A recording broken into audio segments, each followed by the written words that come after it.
Hi friends, welcome back to my channel. This is smiley Sudhakar. So friends, ఈరోజు మన video ఏంటంటే 1100 సంవత్సరాల నాటి గుడి. ఈ గుడిలో గినక అడుగు పెడితే మీ జాతకం మారటం అనేది 100% ఖాయం. జీవితంలో ఒక్కసారైనా ఈ గుడిని మీరు చూడవలసిందే.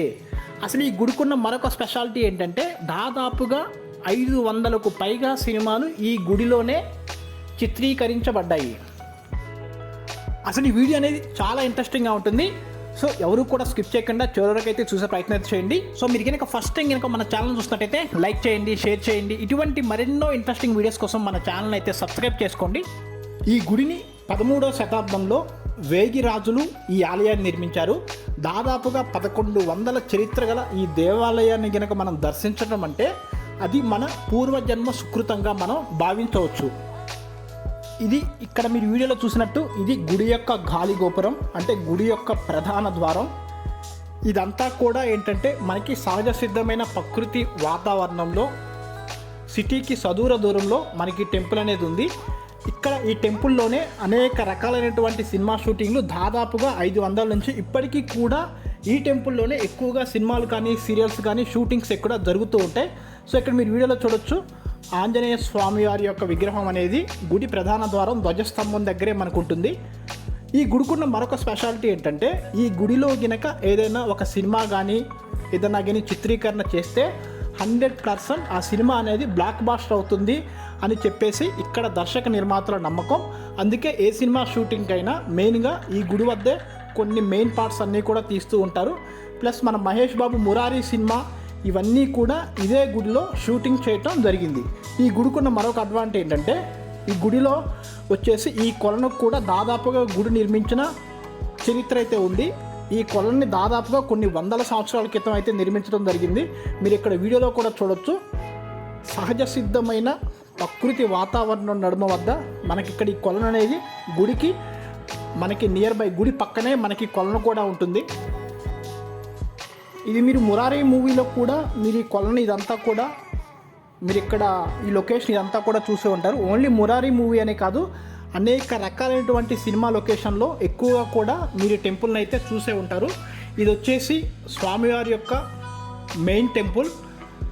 ఈ టెంపుల్ లోపల మరొక స్పెషాలిటీ ఏంటంటే ఏకశిల, అంటే ఒకే రాతి మీదే సీతా రామ లక్ష్మణ హనుమాన్ విగ్రహాలు అన్నీ కూడా ఏంటంటే ఒకే రాతి మీద సీతారాములు మరియు లక్ష్మణుడు అంతా కూడా ఏకశిల మీద నిర్మించడం అనేది ఈ ఆలయంలో మరొక ప్రత్యేకతగా మనం చెప్పుకోవచ్చు. ప్రతి సంవత్సరం కూడా శ్రీరామనవమి నాడు ఈ ఆలయంలో శ్రీరామచంద్రుడికి అంగరంగ వైభవంగా పూజలు అనేవి జరుగుతూ ఉంటాయి. ఈ ఆలయంలో ఎత్తైన రాజగోపురం, పొడవైన ప్రాకారాలు, సువిశాలమైనటువంటి కోనేరు ఇదంతా కూడా ఏంటంటే చూడటానికి ప్రకృతి ఒడిలో పరవశించినట్లుగా ఈ ఆలయం అనేది మనకి ఇక్కడ ఉంటుంది. ఈ ఆలయాన్ని మహారాజుల యొక్క సంకల్ప బలంగా అంటారు. ఎందుకంటే కొన్ని 100 సంవత్సరాల క్రితం రాజులే స్వయంగా ఈ ఆలయాన్ని ఇదంతా కూడా దగ్గరుండి చూసుకొని మరీ నిర్మించడం అయితే జరిగింది. అసలు ఈ ఆలయం యొక్క గర్భాలయంలో సీతారామ లక్ష్మణులు కొలువై ఉండగా వారికి ఎదురుగా ఉన్న ముఖమండపంలో హనుమంతుడు నిలవై ఉంటాడు. ఇక్కడ ఈ ఆలయంలో మరొక స్పెషాలిటీ ఏంటంటే గరుత్మంతుడు కూడా మనకి కనిపిస్తూ ఉంటాడు. ఇక్కడ మీరు వీడియోలో కూడా అబ్జర్వ్ చేయొచ్చు. ఈ ఆలయం యొక్క ప్రాంగణం ఇదంతా కూడా ఏంటంటే మనం ఈ ఆలయం యొక్క గుడి చుట్టుపక్కన ప్రదక్షిణలు చేసే ఈ భాగం అంతా కూడా సువిశాలమైన చక్కటి ఆహ్లాదకరమైన ప్రదేశంలో ఈ ఆలయం అనేది ఉంది. ప్లస్ ఈ ఆలయంలో ఉన్నటువంటి కోనేరు ఇదంతా కూడా చూడటానికి ఏంటంటే భక్తులు నిత్యం కూడా 100ల సంఖ్య నుంచి 1000ల సంఖ్యలో భక్తులు ఈ ఆలయాన్ని చేరుకొని సీతారామ స్వామివారిని దర్శించుకొని స్వామివారి దర్శనానికి అయితే పునీతులవుతూ ఉంటారు. ఇక్కడ చూడొచ్చు, మనకి ఇక్కడ ఏంటంటే వాటర్ అది లేకపోవటం వల్ల కోనేరు యొక్క ఈ చారిత్రక కట్టడం ఇదంతా కూడా మనం ఇక్కడ చూడొచ్చు. వర్షాకాలం ఆ టైంలో కనుక వస్తే ఈ కోనేరు అంతా కూడా జలకళతో చాలా బాగుంటుంది అని ఇక్కడ చూసిన వాళ్ళు చెప్తూ ఉన్నారు. ఈ కోనేరులోకి దిగడానికి కూడా మనకి ఇక్కడ స్టెప్స్ మార్గం ఉంది.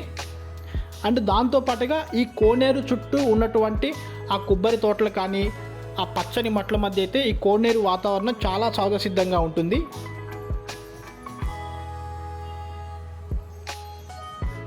ఈ 2010లో అసలు ఈ ఆలయానికి ఏంటంటే ఒక పురావస్తు ప్రత్యేకతలు కూడా ఉన్నాయి. ఎందుకంటే 2010లో ఈ ఆలయాన్ని సందర్శించి పురావస్తు శాఖ వారు దీనికి ఒక ప్రాధాన్యం ఉందని చెప్పారు.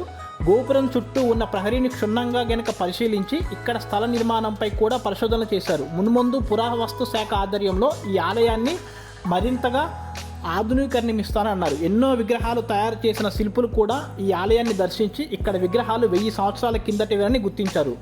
ఏకశిలతో విగ్రహాలు ఉండటం చాలా అరుదుగా మనం చూస్తూ ఉంటాం. అటువంటి అరుదైన ఆలయాల్లో ఈ ఆలయం ఒకటిని మనం చెప్పుకోవచ్చు. ఇక్కడ చూడొచ్చు మన యొక్క ఈ ఆలయం సరౌండింగ్స్లోనే ఇక్కడ ఈ వాతావరణంలోనే ఎక్కువగా మనకి సీరియల్స్ ఇవన్నీ కూడా ఏంటంటే మనకి ఇక్కడ షూట్ చేసుకునే అవకాశం ఇదంతా కూడా మనకి ఇక్కడ ఉండటం వల్ల ఏంటంటే శనివారం ఆదివారం అయితే ఈ ఆలయానికి భక్తుల తాకిడి అనేది విపరీతంగా ఉంటుందని మనం చెప్పుకోవచ్చు. ఎందుకంటే మనం దాదాపుగా కొన్ని 1100 సంవత్సరాల క్రితం అంటే కొన్ని దశాబ్దాల క్రితం ఉన్న ఆలయాన్ని ఏంటంటే మనం చాలా తక్కువగా చూస్తూ ఉంటాం. అతి తక్కువ ఉన్న ఆలయాల్లో ఈ సీతారామ స్వామివారి యొక్క ఆలయం అనేది ఒకటి. ఇక్కడ చూడొచ్చు సీతారామ లక్ష్మణుల స్వామివారి యొక్క విగ్రహాలు. ఇదంతా కూడా మనకి ఆలయ బయట భక్తులు కొబ్బరికాయ అది కొట్టి వాళ్ళ కోరిన కోరికలు తీర్చుకుంటూ ఉంటారు. అంటే ఇక్కడ చాలామంది చెప్పే మాట ఏంటంటే ఈ ఆలయాన్ని కనుక మనం సందర్శించాలి అంటే పూర్వజన్మ సుకృత ఉండాలి అని చెప్పి పెద్దలు ఇక్కడ చెప్తూ ఉంటారు. ఎందుకంటే ఈ ఆలయానికి అంత విశిష్టమైనటువంటి చరిత్ర అయితే ఉందని మనం చెప్పుకోవచ్చు. ఈ ఆలయంలో మనకి మధ్యాహ్నం 1 గంటకి అంటే ప్రతిరోజు కాదు, ఓన్లీ ఆదివారం మాత్రమే మధ్యాహ్నం 1 గంట నుంచి 4 గంటలకు మధ్యలో మనకి ఇక్కడ అన్నదాన ప్రసాద వితరణ కూడా జరుగుతూ ఉంటుంది. సో ఇక్కడ మీరు వీడియోలో కూడా చూడొచ్చు. ఈ ఆలయం వైపు స్వామివారి చుట్టూ ప్రదర్శన చేయడానికైతే చాలా సహజ సిద్ధమైన వాతావరణం ఉంది. అండ్ ఇక్కడ ఈ గోపురంలో ఇదంతా కూడా ఏంటంటే ఎంతో విశిష్టత ప్రావీణ్యం అయితే ఈ ఆలయానికి కలిగి ఉందని మనం చెప్పుకోవచ్చు. స్వామివారు గర్భగుడి లోపల స్వామివారిని దర్శించుకున్న తర్వాత ఇక్కడ ప్రసాద వితరణ ఇవన్నీ కూడా మనకి ఇక్కడ ఆలయాల్లోనే మనకి ఇక్కడ పులిహార కానీ ఇవన్నీ కూడా ఏంటంటే చాలా రుచికరమైన ప్రసాదం ఇదంతా కూడా మనకి ఇక్కడే దొరుకుతూ ఉంటుంది.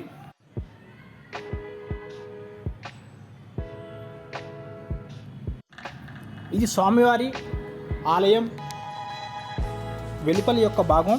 ఇక్కడ చూడొచ్చు స్వామివారి దర్శనం అదంతా అయిపోయిన తర్వాత చక్కగా మనం ఫ్యామిలీస్తో కానీ ఫ్రెండ్స్తో కానీ వచ్చి హ్యాపీగా ఇక్కడ కూర్చొని ప్రశాంతంగా మన యొక్క రిలాక్స్ అవ్వచ్చు.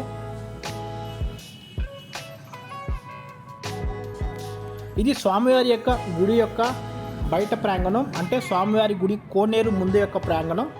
ఇక్కడ ఏంటంటే రకరకాల ఫోటోషూట్లు అండ్ అగైన్ ఇవన్నీ కూడా ఇక్కడ మనకి జరుగుతూ ఉంటాయి.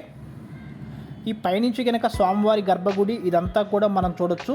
ఈ దాదాపుగా ఈ ఆలయం అనేది కొన్ని వందల ఎకరాల్లో విస్తరించి ఉండటం వల్ల ఏంటంటే ఈ ఆలయం అనేది చాలా ప్రసిద్ధి చెందని మనం చెప్పుకోవచ్చు. ఇది ఆలయంలో స్వామివారి యొక్క ధ్వజస్తంభం. ఈ ఆలయం అనేది ఒకవేళ ఎవరైనా మీరు విజిట్ చేయాలి అనుకుంటే హైదరాబాద్కి సమీపంలో శంషాబాద్ మండలంలో ఉన్నటువంటి ఈ పురాతన దేవాలయం. ఇది మనకి హైదరాబాద్ దగ్గరలో శంషాబాద్ ఎయిర్పోర్ట్కి దగ్గరలో అమ్మపల్లి అనే ఊరిలో అయితే ఈ ఆలయం అనేది ఉంటుంది. సో ఇది ఫ్రెండ్స్ ఈరోజు వీడియో. మీకు కనుక ఈ వీడియో నచ్చితే ఈ వీడియో ఎలా ఉందో కింద మాకు కామెంట్ రూపంలో తెలియచేయండి. Thank you.